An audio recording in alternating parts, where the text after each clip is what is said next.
ವೀಕ್ಷಕರ ನಮಸ್ಕಾರ.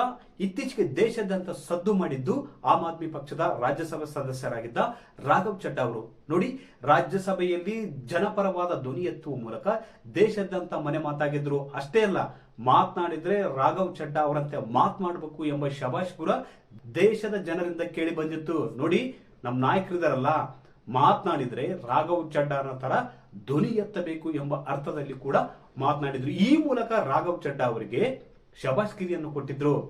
ಆದ್ರೆ ಈ ಒಂದು ಶಬಾಷ್ಗಿರಿ, ರಾಘವ್ ಚಡ್ಡಾ ಅವರಿಗೆ ನೀಡಿದಂತ ಶಬಾಷ್ಗಿರಿ ಕೂಡ ತುಂಬಾ ದಿನ ಉಳಿಲಿಲ್ಲ. ನೋಡಿ, ಅಲ್ಲಿ ಈ ತರದ ಒಂದು ಭಾಷಣ ಮಾಡಿದ ಬಳಿಕ ಆಮ್ ಆದ್ಮಿ ಪಕ್ಷದಿಂದ ಭಾಷಣ ಮಾಡದಂತೆ ರಾಜ್ಯ ಸಭಾಪತಿಗೆ ಕೂಡ ಒಂದು ಲೆಟರ್ ಕೂಡ ಬರೆದಿತ್ತು. ಈ ಮೂಲಕ ಆಮ್ ಆದ್ಮಿ ಪಾರ್ಟಿ ಮತ್ತು ರಾಘವ್ ಚಡ್ಡಾ ನಡುವೆ ಒಂದು ಬಿಕ್ಕಟ್ಟು ಕಂದಕ ಕೂಡ ಸೃಷ್ಟಿಯಾಗಿತ್ತು. ಅಷ್ಟೇ ಅಲ್ಲ, ಕಳೆದ ಕೆಲವು ದಿನಗಳಿಂದ ಆಪ್ ನಾಯಕರು ಮತ್ತೆ ರಾಘವ್ ಚಡ್ಡಾ ನಡುವೆ ದೊಡ್ಡದಾದ ಬಿರುಕು ಉಂಟಾಗಿತ್ತು. ಇದರಿಂದಾಗಿ ರಾಘವ್ ಚಡ್ಡಾ ಈಗ ಅಚ್ಚರಿಯ ಆದಿಯನ್ನೇ ಹಿಡಿದಿದ್ದಾರೆ. ನೋಡಿ, ಅವತ್ತೇ ಕೇಳಿ ಬಂದು ಕೆಲ ದಿನಗಳ ಹಿಂದೆ ಅಷ್ಟೇ ಕೇಳಿ ಬಂದಿತ್ತು, ರಾಘವ್ ಚಡ್ಡಾ ಮುಂದಿನ ದಿನಗಳಲ್ಲಿ ಬಿಜೆಪಿ ಸೇರಲಿದ್ದಾರೆ ಎಂಬ ಮಾತು ಕೂಡ ಕೇಳಿ ಬಂದಿತ್ತು. ಆದ್ರೆ ಈಗ ಆ ಮಾತು ಸತ್ಯವಾಗಿದೆ. ನೋಡಿ, ರಾಘವ್ ಚಡ್ಡಾ ಸೇರಿ ಆಪ್ನ 7 ಜನ ರಾಜ್ಯಸಭಾ ಸಂಸದರು ಬಿಜೆಪಿಗೆ ಸೇರ್ಪಡೆಯಾಗಿದ್ದಾರೆ. ವೀಕ್ಷಕರ ನೋಡಿ, ದೆಹಲಿ ರಾಜಕಾರಣದಲ್ಲಿ ಒಂದು ಅಚ್ಚರಿಯ ಬೆಳವಣಿಗೆ ನಡೆದಿದೆ. ಅದೇನಪ್ಪ ಅಂದ್ರೆ, ಆಮ್ ಆದ್ಮಿ ಪಾರ್ಟಿಯ 7 ರಾಜ್ಯಸಭಾ ಸದಸ್ಯರು ಬಿಜೆಪಿಗೆ ಸೇರ್ಪಡೆಯಾಗಿದ್ದಾರೆ.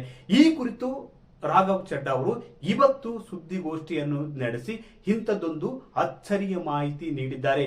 ನೋಡಿ, ಸದ್ಯಕ್ಕೆ ರಾಘವ್ ಚಡ್ಡಾ, ಹರ್ಭಜನ್ ಸಿಂಗ್ ಮತ್ತು ಅಶೋಕ್ ಮಿತ್ತಲ್ ಬಿಜೆಪಿಗೆ ಸೇರ್ಪಡೆಯಾಗಿದ್ದಾರೆ.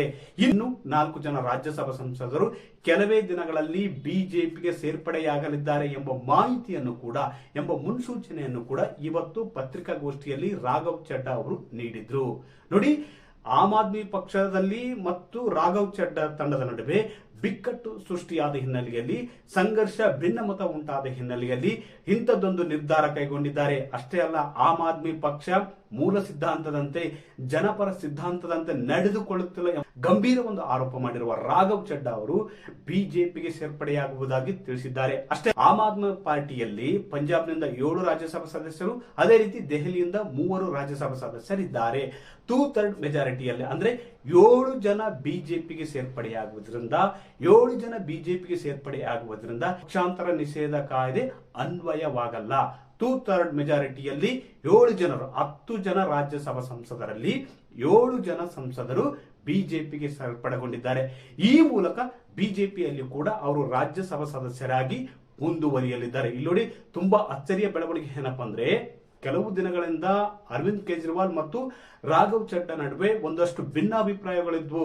ಆಮ್ ಆದ್ಮಿ ಪಾರ್ಟಿ ಸರಿಯಾದ ದಿಕ್ಕಿನಲ್ಲಿ, ಮೂಲ ಸಿದ್ಧಾಂತಗಳಲ್ಲಿ ನಂಬಿಕೆಯನ್ನು ಇಟ್ಟುಕೊಳ್ಳದೆ ದಾರಿ ತಪ್ಪಿದೆ ಎಂಬ ಗಂಭೀರವಾದ ಆರೋಪವನ್ನು ರಾಘವ್ ಚಡ್ಡಾ ಅವರು ಮಾಡಿದ್ದಾರೆ. ಈ ಮೂಲಕ ತಿಕ್ಕಾಟ ಕೂಡ ಶುರುವಾಗಿತ್ತು. ಈ ತಿಕ್ಕಾಟಕ್ಕೆ ಕೊನೆಯಾಗಿದ್ದು, ಅಂತಿಮ ಮೊಳೆ ಹೊಡೆದದ್ದು ಯಾವುದಪ್ಪ ಅಂದ್ರೆ, ಅದು ರಾಜ್ಯಸಭೆಯಲ್ಲಿ ರಾಘವ್ ಚಡ್ಡಾ ಅವರು ಭಾಷಣ ಮಾಡಿದ್ದು ಎಲ್ಲೋ ಒಂದ್ ಕಡೆ ಆಮ್ ಆದ್ಮಿ ಪಕ್ಷದ ನಾಯಕರ ನಿದ್ದೆಗೆಡಿಸಿತ್ತು. ಬಿಜೆಪಿ ನಾಯಕರನ್ನು ಮೆಚ್ಚಿಸುವುದಕ್ಕೆ ಇಂಥ ಭಾಷಣ ಮಾಡ್ತಿದ್ದಾರೆ ಅಂತ ಕೂಡ ಕೆಲ ದಿನಗಳ ಹಿಂದೆ ಆಮ್ ಆದ್ಮಿ ಪಕ್ಷದ ನಾಯಕರು ಆರೋಪ ಮಾಡಿದ್ರು. ಬಳಿಕ ರಾಜ್ಯಸಭೆಯಲ್ಲಿ ರಾಘವ್ ಚಡ್ಡಾ ಮಾತನಾಡದಂತ ಒಂದು ನಿರ್ಬಂಧವನ್ನು ಕೂಡ ಕೋರಿದ್ರು. ಇದರ ಬೆನ್ನಲ್ಲೇ ಆಮ್ ಆದ್ಮಿ ಪಕ್ಷದ ನಾಯಕರಿಗೆ ತಿರುಗೇಟು ನೀಡಿರ್ತಕ್ಕಂಥ ರಾಘವ್ ಚಡ್ಡಾ ಅವರು ಬಿಜೆಪಿಗೆ ಸೇರ್ಪಡೆಯಾಗುವ ಮೂಲಕ ಪ್ರಧಾನಿ ನರೇಂದ್ರ ಮೋದಿ ಅವರ ಕೈಯನ್ನು ಬಲಪಡಿಸುವ ಒಂದು ನಿರ್ಧಾರವನ್ನು ಕೈಗೊಳ್ಳುವ ಮೂಲಕ ಆಮ್ ಆದ್ಮಿ ಪಕ್ಷದ ನಾಯಕರಿಗೆ ಒಂದು ಕಪಾಳ ಮೋಕ್ಷವನ್ನು ನೀಡಿದ್ದಾರೆ ಅಂತ ಕೂಡ ಹೇಳ್ಬೋದು.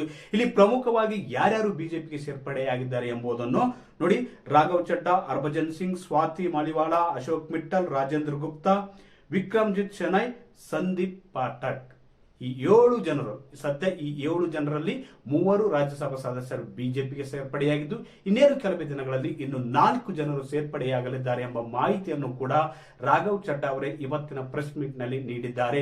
ಮುಂದಿನ ದಿನಗಳಲ್ಲಿ ದೆಹಲಿ ರಾಜಕಾರಣದಲ್ಲಿ ಒಂದಷ್ಟು ಬದಲಾವಣೆ ಆಗುವುದಂತೂ ಗ್ಯಾರಂಟಿ. ಒಟ್ಟಾರೆಯಾಗಿ ಆಮ್ ಆದ್ಮಿ ಪಕ್ಷ ಸಿದ್ಧಾಂತವನ್ನು ಮರೆತಿದೆ, ಜನಪರ ಸಿದ್ಧಾಂತವನ್ನು ಮರೆತಿದೆ ಎಂಬ ಆರೋಪವನ್ನು ಮಾಡಿರ್ತಕ್ಕಂಥ ರಾಘವ್ ಚಡ್ಡಾ ಇವತ್ತಿನ ನಿರ್ಧಾರ ಕೈಗೊಂಡಿರುವುದು, ಬಿಜೆಪಿಗೆ ಸೇರ್ಪಡೆಯಾಗುವ ನಿರ್ಧಾರ ಕೈಗೊಂಡಿರುವುದು ಕೂಡ ದೆಹಲಿ ರಾಜಕಾರಣದಲ್ಲಿ ತುಂಬಾ ಅಚ್ಚರಿ ಮೂಡಿಸಿದೆ. ಅಷ್ಟೇ ಅಲ್ಲ, ಆಪ್ ನಾಯಕರು ಕೂಡ ಒಂದು ಆರೋಪ ಮಾಡಿದ್ದಾರೆ, ಇವರು ಪಕ್ಷದ ವಿರೋಧಿಗಳು ಎಂಬ ಆರೋಪವನ್ನು ಕೂಡ ಮಾಡಿದ್ದಾರೆ. ವೀಕ್ಷಕರೇ, ಈ ಮಾಹಿತಿ ಇಷ್ಟವಾದಲ್ಲಿ ವಿಡಿಯೋ ಶೇರ್ ಮಾಡಿ, ಲೈಕ್ ಮಾಡಿ, ಕಮೆಂಟ್ ಮಾಡಿ.